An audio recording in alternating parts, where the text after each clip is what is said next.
Well, good afternoon, everyone. What a gorgeous day we've been blessed with today. So I really appreciate you taking the time to join us for part two, Best Renovations for Return on Investment. My name is Sharon Parento, and I'm going to be guiding you through. Today, our webinar will deal with a bit of what we talked about last week, in case you weren't able to join us, and then diving a little deeper into specific concerns relating to the scheduling, the budgets, the priorities, and making sure that you get the best bang for the buck before listing your home for sale. So this is for you if you are contemplating making a move in the next 12 to 24 months and you're wondering what you can do now to increase the resale value of your home. So everything is coming from a realtor's eye view. That's me.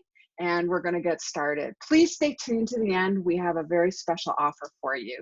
So there I am, photoshopped and looking a little fresher than I feel today.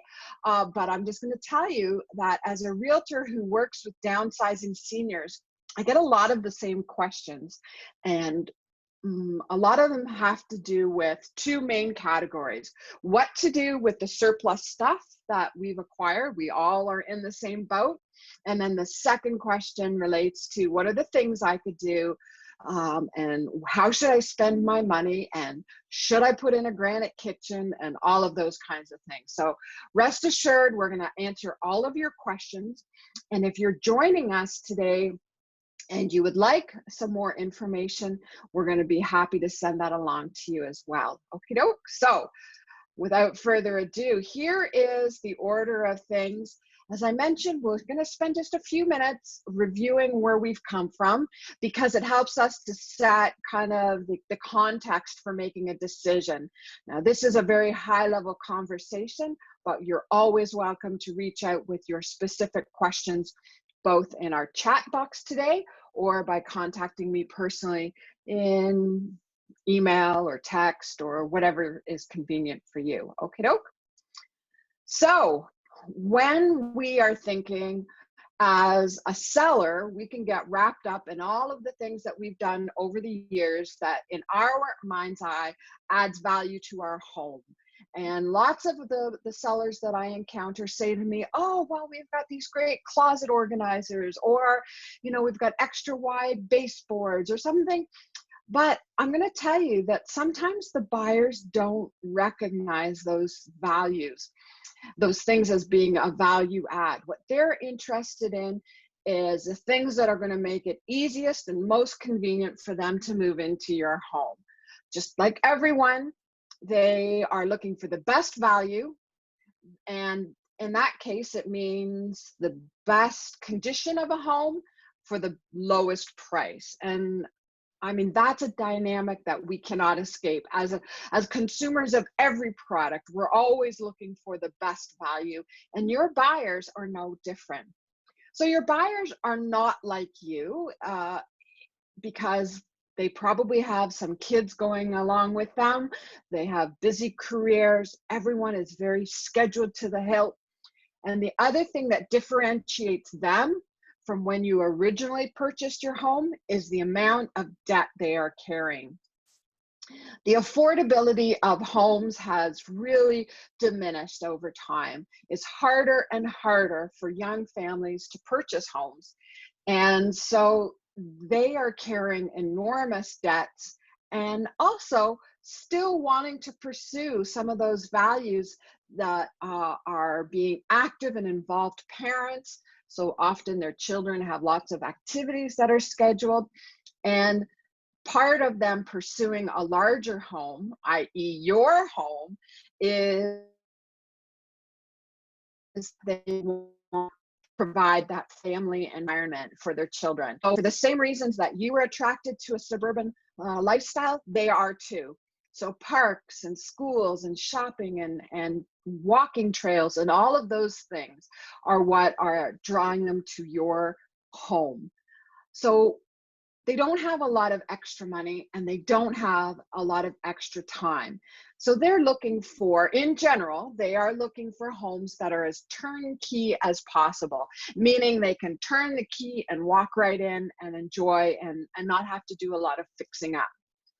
But that being said, not all renovations are created equal. So let's just get into discussing that. We don't want to blow the budget on doing over-the-top renovations. First of all, the more money you spend on making something very glitzy and glamorous and spending a lot of money on those granite countertops and a very palatial look, which is what we're tending to see in some of the renovations, not everyone really enjoys that style. So the more boldly you renovate, the more likely you are to turn somebody away from your home who just doesn't appreciate your particular style. So we want to keep things to a minimum and not go over the top in what we choose to spend money on prior to listing your home for sale.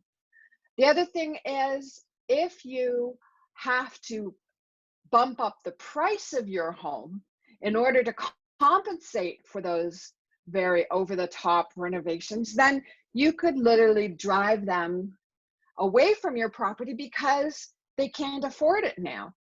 So even though you've done this beautiful renovation, if your house has to sell for $50 or $70 or $100,000 more than the same type of house down the street, chances are they're going to go to the other home. And we don't want your home helping the neighborhood competition to sell.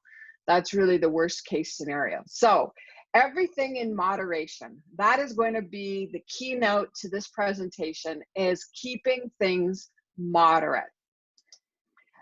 On the other hand, I'm not suggesting that you try to necessarily sell your home as is. There are some things that you can do that are going to help to, number one, broaden the appeal of your home and make it as generally well accepted as possible. If you think of how real estate works in terms of the numbers, our job as marketing specialists is to try to put your home in front of as many potential buyers as possible. And we're really good at that, but we have to have a good foundation, and that's going to be a home that is broadly appealing to the masses. So this is not the time to get all colorful in your personal expression. This is a time to keep it very neutral, very, I guess, in a sense, a little bit on the boring side, so that more people will be willing to respond to it. So some improvements are a good idea also, because we said our buyers are very strapped for extra cash and they really don't have the time or the budget to make a lot of improvements. So if you can take care of a few of the big ticket items for them, your home is going to be generally better accepted. Plus, if you're living in an older neighborhood like I am, many of the homes coming up for sale have had renovation. They're not in the original 1970s or 80s or even 90s style. They have had things done to them along the way. So now it is a bit of a beauty contest. Even in our hot sellers market, properties are competing amongst themselves for buyers' attention. So we want to make sure your property is holding its own in the market, because after all, everything that I'm recommending to you is not a make work project. It's a make money project. And we want your house to sell for as much as possible and in the shortest amount of time. Do not want your house sticking on the market while the ones around you are selling. So just think of it from, and you're going to have a lot of your own personal answer. If you were a buyer walking into your home now with a couple of kids and busy careers and soccer and ballet and swimming lessons on the agenda, what would you want? You would want something that was clean and fresh and presented well, something that you could imagine yourself living in. And so that doesn't necessarily require a lot of money. This is what we were talking about last week, and we're just going to quickly touch on each of these. So these are the free or low cost pre-sale property improvements that you can be doing ahead of time. Number one is cleaning. Now, this seems like a kind of self-evident thing. We talked about this last week, but a deep clean will really convey the message to your buyers that your home has been well maintained over the years. So it's like the equivalent of buying a used car. We would get it detailed, we'd get it washed and waxed and the windows cleaned and all of that. So the same thing applies to your home. It really does pay off in terms of a general overall impression of the home. And contrary-wise, a home that is not as well cleaned will convey a very negative message to buyers, as you can imagine, right? This is your most intimate space that you're contemplating purchasing. So we want it neutralized and cleaned as much as possible. So part of that process is the depersonalizing. We talked about taking down family photos or anything that could potentially identify you, like diplomas or certificates, just because we don't want that going out into the internet. We also talked about taking down religious icons, any hunting trophies, depersonalizing collections in terms of like souvenirs or decorative items that are in multiples, all of that. We just really want this to be a neutral, welcoming environment where people can imagine themselves in your space and not feel like they're trespassing. Okay, I know they kind of are, they really are in your house, but this is something that you can be working on over time, and it really does help with photography. It helps with the in-person visits that we're back to doing again. So all of this is very positive for the outcome of your sale. Now, this is a big one, and it is so important that I'm going to tell you we have a separate webinar specifically for decluttering. It is the number one thing that you can do that will increase the resale value of your home that is practically free. Other than some of the supplies you might need, like boxes or bins or all of that, which we cover in our other webinar, decluttering allows your home to seem more spacious, it photographs better, it just does all the things that we want to do in terms of marketing your home. And this is something you can be working on. And I'm going to tell you, it is so common in the homes that I visit that people are saying, we have too much stuff. Where do we get rid of it? How do we sell it? How do we donate it? What should we do? This is a great opportunity for you as some of the weather starts to turn and days get a little cooler, that we are working inside decluttering our homes and getting them into the hands of those charities that can help pass them along to people who are less fortunate. The other thing we really talk about, and this is huge, is repair. Now, this isn't necessarily a free, but it has a very good return on investment in two major ways. Number one, if the home is in good repair, it's going to just present better generally. But secondarily, if your purchasers request a buyer's inspection as a condition of purchasing your home, that home inspection report is going to show all of those defects and deficiencies that should have been taken care of. And it could literally cost you hundreds, even thousands of dollars when you've got an offer in hand to have to go back and take care of those things that should have been done. So if you know that and there's water in the, if you know that it's been 15 years since your roof was reshingled, do it now. Any of those things that you can do before listing your home for sale are going to pay off in spades both in terms of buyers' attractiveness to your property, but also most importantly, that we don't end up having to negotiate a price reduction for things that are health and safety issues, okay? So we talked about that last week. If you would like a copy of our presentation from last week, where there's a list, like a checklist of all the different systems in your home that you should be aware of, please reach out to us and we'll make sure you get that. Now, last week we were thrilled to have Kim Rude from Wow One Day Painting come and share with us the wonderful world of paint. I'm going to tell you, I learned a lot. And now this again isn't free and it's not even necessarily cheap, but it is the most transformative thing, second to decluttering.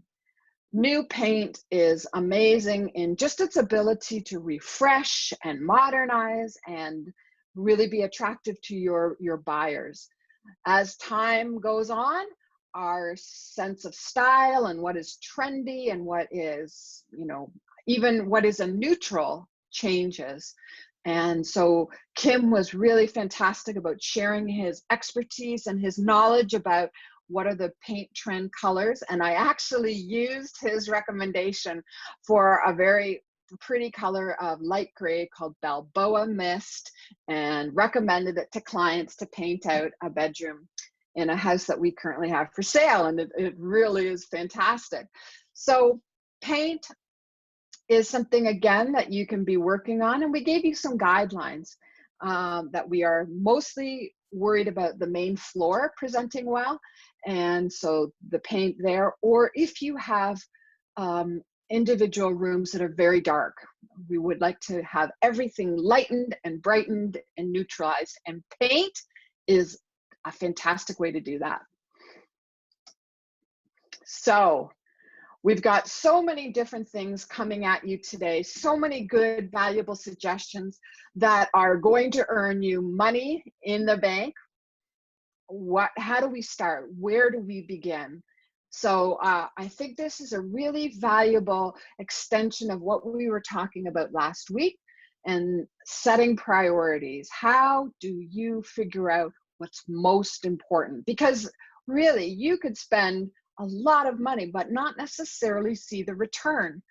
An example, we had a client in the past who had a beautiful renovated master bathroom, and it cost more than $30,000 to do what she had done in this. But I really wish she had taken some of that $30,000 and kind of sprinkled it around the rest of the house, because the rest of the house really didn't live up to that amazing, gorgeous bathroom. So let's talk about how you should be spending your money. Not all in one place, but the number one thing you want to do is eliminate buyer red flags. Anything that they could use to lower the price of the home in their own mind, or that could potentially sabotage your sale. So regrettably, these are some pretty big ticket items: roof, windows, furnace, any of those repairs that we talked about. And unless you're willing to have it reflected in the price. What do I mean by that? Well, we can sell homes in any condition, literally any condition. My very first real estate transaction was with a hoarder whose home was one step away from being condemnable. So we sold that house, but guess what? We had to deeply discount it. And that's not what we want to do. And that's not the purpose of our time together today. So we want to make sure that anything we know that are potential red flags are eliminated first and foremost. That's always the highest priority. So this is a good time to make a distinction between renovation and deferred maintenance. I'm going to suggest that renovations are when you take something that is perfectly in good condition, but you it to add value. So we're not trying to necessarily do a lot of renovations so much as making sure that we have taken care of deferred maintenance, which is going to keep the value of your home. Okay, so let's take an example of a front door. Actually, I think this is a really good way you could contemplate spending some money, is that if you have an original builder's door and perhaps it's, you know, looking its age, that is a great example of a renovation that will pay off. But if it's a matter of older, worn carpet, that isn't necessarily a renovation. That's something that should have been taken care of, and we're going to call that deferred maintenance. So, I mean, the distinction is not just semantics. It's really to help you to identify your priorities. Yes, a brand new, beautiful front door is a great investment for resale, but first and foremost, let's take care of the things that have been put off. And we all have those things. This is not a judgment conversation. This is just a reality check for some of us, okay? So big ticket items, as I mentioned here, can make the difference between being in the market and being on the market. What do I mean? Not every house sells, believe it or not. And if you have major defects in windows or furnace or roof, you could possibly be listed for sale but not sell. And we want to avoid that at any cost. It's not a good use of your time. It's not a good use of mine. And we really want to list homes that are going to sell and provide you with that financial gain that you were anticipating.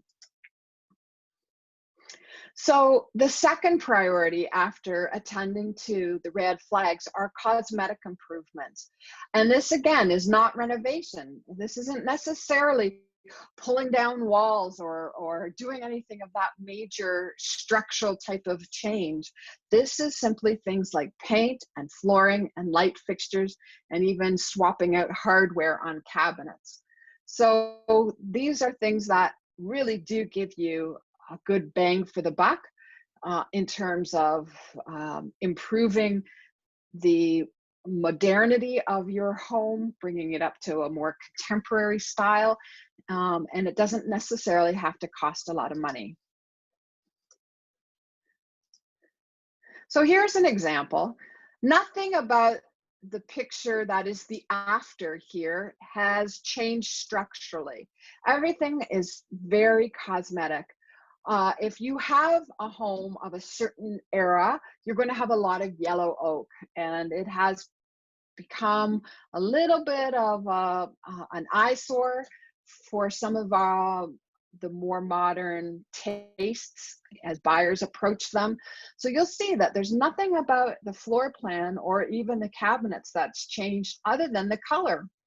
So the color story has changed. It's become very up to date. Even the backsplash has been painted out and some light fixtures swapped. But, you know, other than that, it is really the bare bones same products being used. The same cabinets, the same countertops, the appliances are all the same. It's just cosmetic, and it's huge in its ability to attract your buyers and get that high priced sale that we're looking for.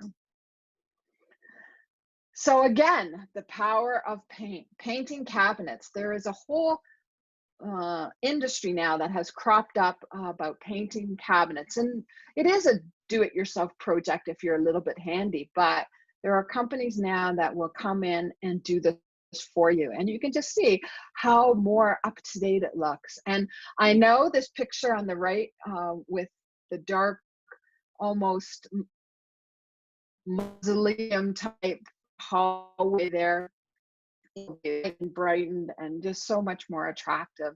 And I understand that we in Canada have a great reluctance to paint out wood trim. I get it, but I'm going to tell you, it's not what's currently fashionable. It's not the style. So we want to get as close to light and bright as we can, because unfortunately, my joke is always, IKEA has ruined everything. A appetite for dark wood, and everything needs to be kind of ubiquitous white, gray, or beige palettes. Okay, so this is a great place if you have any questions to add them into our chat box, and we'll make sure that they're answered before our time together is over. Okie doke. So pretty impressive what a can of paint can do. And we want to make sure that we are focusing on the main floor. See, you got to, again, think like your buyer. If your buyer looks at a bedroom and, you know, doesn't love the color, it isn't as neutral as they would like, it's only a weekend project. It's no big deal. But a main floor is huge, a huge amount of work, and they want to be able to move in their furniture, and it might not be the same color as your furniture, but so neutralizing that main floor is a really important step. Okay, so number one is eliminate the red flags. Number two is concentrate on just cosmetic improvements, not necessarily anything renovation or structural. And number three is we're going to work on making sure the main floor is as close to ideal as possible.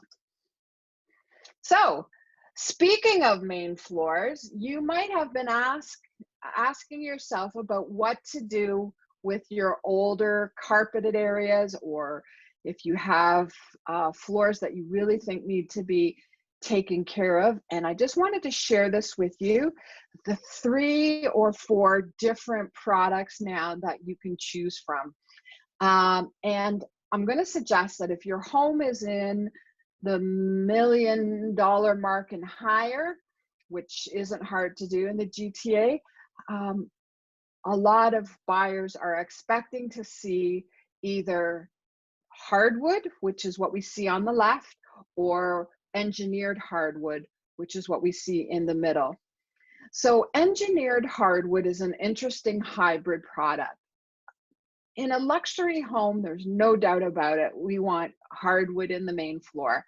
But this engineered hardwood is interesting because it has this real wood layer, as you can see on the top, but then it has manufactured man-made layer to it as well. It's almost like a layer cake where it doesn't flex, it doesn't warp, it won't shrink, it's much more inert. So it looks like hardwood, but it does not cost like hardwood.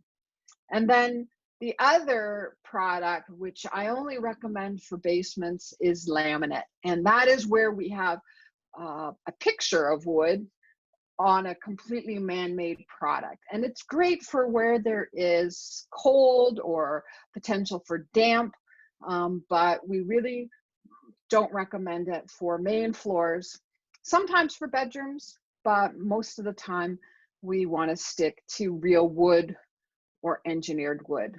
Okay, now this is a new product that you might not have heard about.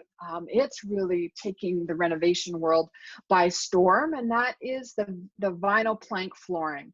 It's a click system. It's a floating floor type system where you can lay it down over virtually any other kind of subfloor as long as it's even. So you can lay it right over ceramic. You can lay it over different types of flooring without necessarily having to level out in terms of making sure that it's perfectly even, because it doesn't flex, unlike laminate, which eventually, if you were to put laminate over ceramic, eventually it will telegraph through. It won't wear evenly. But this one is really terrific. And as a matter of fact, I'm using this on my main floor renovation that I'm planning because I have a dog, and a lot of the other real wood products are not really pet friendly. They will get ruined over time. So this is something that you can run into washrooms, into kitchens, into main living and dining areas, and have a completely unified look, and they are quite budget friendly. So I really like this product, and it comes in a variety of patterns that look both like wood or stone, which is interesting. So I'm going to tell you that this is something really worth investing in, changing the floors in your home. We really are not a fan of carpet. I'm I'm going to tell you that the issue with changing floors is what to do about the staircases, right? You can put in beautiful hardwood floors, but then what do you do about the stairs? Because that's super expensive. So let's look at a few options about stairs that are mostly just paint. So on the far left, you see that we have painted out the risers white, the spindles black, and the treads black. That is a very trendy look, and it's just paint, okay? Paint, and I guess there's a couple of other primer products that will help you. So one of them, it's called, I think it's called like liquid sandpaper, something like that. It will help take off the varnish from the original golden oak, and then you can prime it and paint it. It's not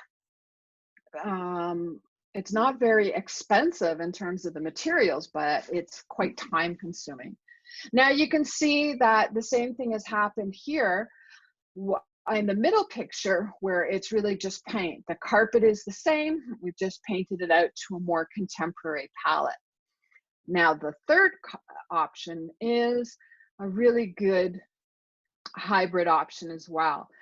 The cheapest replacement of carpet, like old, worn, dirty carpet, is other carpet. But as I said, it's not generally well accepted with buyers today. I see that carpet on the stairs actually can be quieter, warmer, safer for children, but there's just not a lot of appreciation for carpet these days. So here is a great option where it's paint and a runner. I think that looks really chic and quite contemporary. So if you have dirty, worn, out of date carpet, the first layer of replacing it, kind of like the bronze metal option, would be to replace carpet with carpet.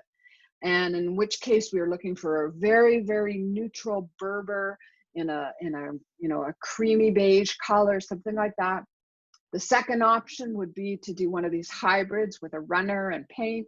And then the third option, which I guess is like the gold standard, would be to have the stairs recapped in actual wood, like oak or whatever, and then stained to match whatever the main floor treatment is. You can see that that would be really pretty pricey. I've even seen renovations in homes where they just tear out the old staircase and put a brand new one in because it's cheaper than the labor involved in having to do any of these other steps. But anyway, so we've got some different price points. The lowest, like I said, is carpet to carpet. The next would be carpet to paint and runner. And then the third one would be carpet to hardwood capped, which is all very custom. Okay, any questions about staircases? It's the #1 sticking point when people are talking about changing their floors. They always are asking me what to do about the stairs. So now you have a few options. Okay. The other thing I want to encourage you to remember is the curb appeal. Don't forget about making sure your home is as attractive and welcoming on the outside as it is on the inside. So I've had clients that I've been working with, buyers who we have literally driven up to the house and taken a look at the outside and just thought, you know what, we're not even going in. So we really don't want that for you.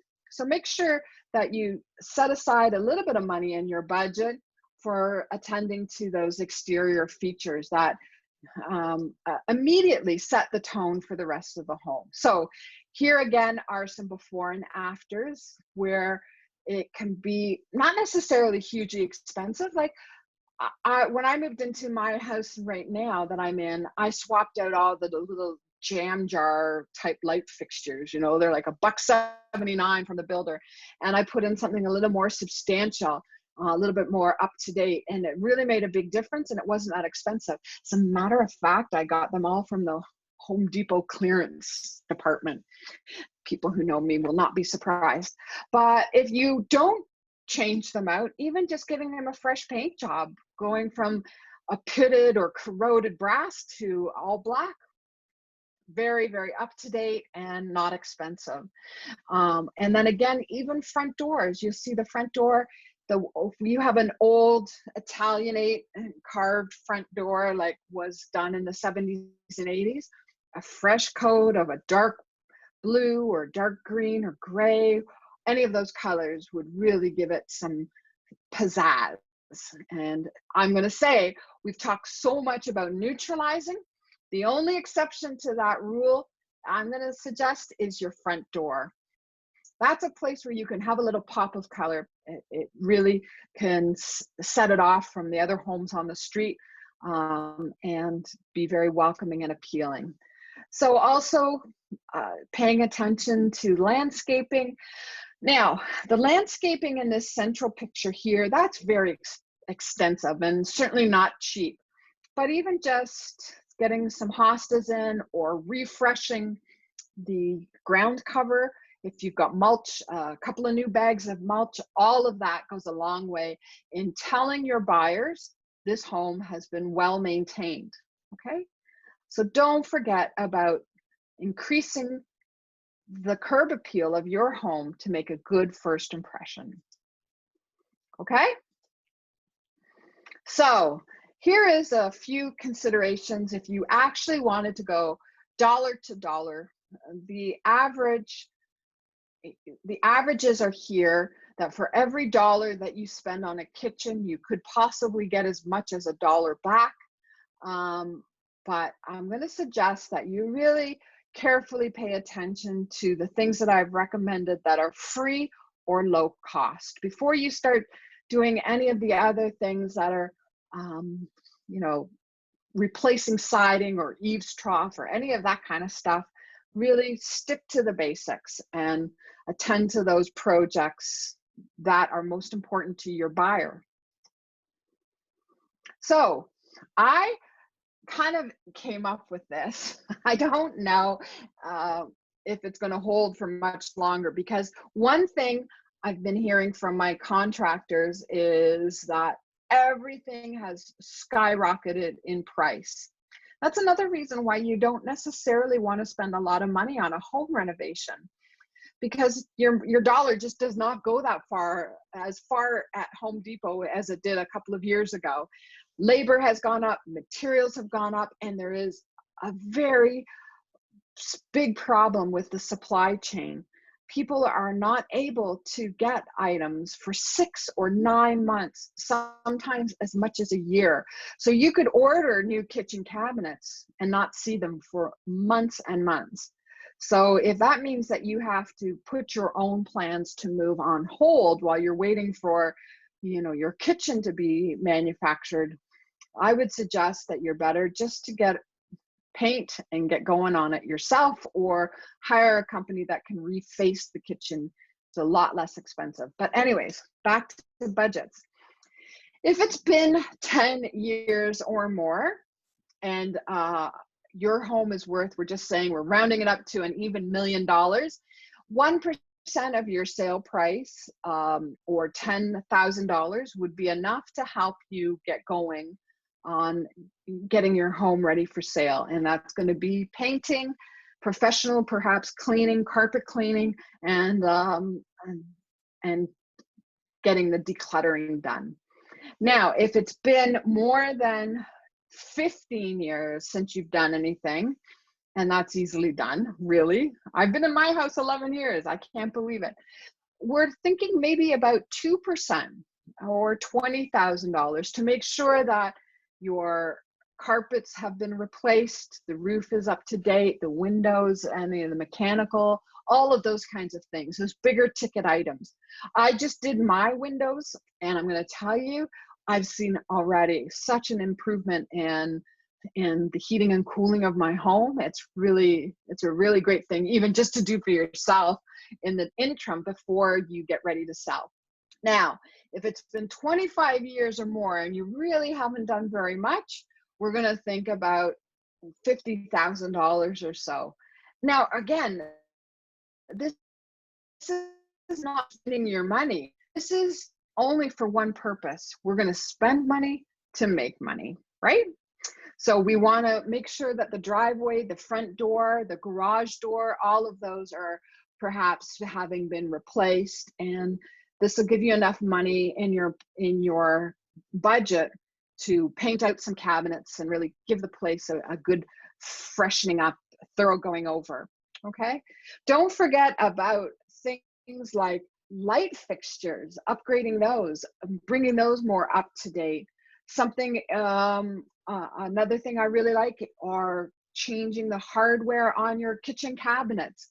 If you've got brass anything in your house, the standard right now is pretty much more like polished, not polished, but brushed aluminum looking, or brushed pewter, or brushed stainless.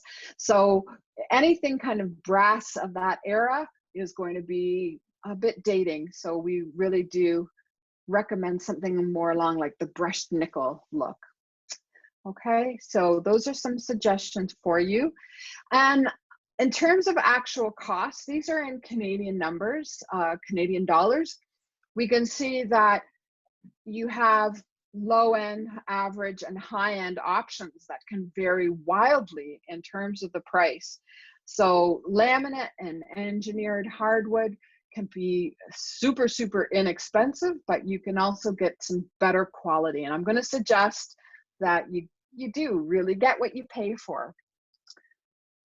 And, oh, sorry, I just went backwards instead of forwards. And then, sorry.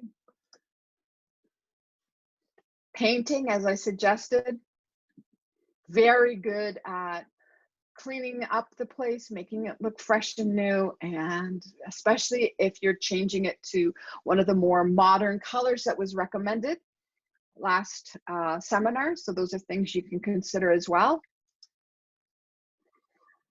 And then we're talking about countertops. Now, countertops were the kind of luxury standard used to be granite, but we have been working more towards quartz or quartzite, and that seems to be a better product for most consumers because it's very inert. It doesn't stain. You can put a hot pot. It doesn't need to be sealed. It doesn't have any porosity, so it won't attract any bacteria. So we really do like quartz right now. It's in a fairly wide range of colors, but again, the more neutral, the better. And then bathroom renovations. This can be a terrific thing to consider upgrading. And again, a lot of the products that we recommend are just simply paint and perhaps a new countertop that can really transform a bathroom, so that we've got a new counter, new taps, new faucets, all of that kind of thing. But we'll be selling houses without any of that done as well. So don't worry if this seems like a little overwhelming. Remember how we established the priorities. But just for your own edification, here's some information about what it costs to renovate a bathroom. Okay, so we've come to the end of our sharing with you, but we want to tell you about some of our special offers for you. Number one, the next step for you might be to know how much your home is worth as it is now, currently. And I'm willing to help you understand what it's worth now, and then also what could you do in order to increase the value. And that's a personal consultation. There's no cost, there's no obligation. It's really about taking the general knowledge that we've shared today and personalizing it to your situation. Okay, so when we work with our clients to give them a property evaluation, it's not just like, oh, I'm guessing. It is really based on our market research, where we've been looking at what's going on in your neighborhood, what was like your house, and what did they sell for. And we'll give you a range of values. And that's a really valuable way to help you move forward in your decision making about what to spend money on. Okay, so we want to, everything that Pete mentioned is clutter. So we've got our 30-day decluttering challenge that can help you start the process of, well, they say, how do you eat an elephant? One bite at a time. So we want to give you this helpful resource that is going to provide you with some motivation and inspiration to accompany your perspiration. So we hope that you'll join us for our 30-day decluttering challenge. And that is it for our time today. I would love to have any questions come to me. If you have any questions, we really encourage you to tap into this resource now. You can unmute, or you can type them into the chat box, whatever suits your purposes the best. And if you think of some questions, or you'd like a consultation about colors or paint or any of those things, there's my contact information and you can reach out. Okay, so I want to make sure we have enough time for some questions. Anybody want to ask anything?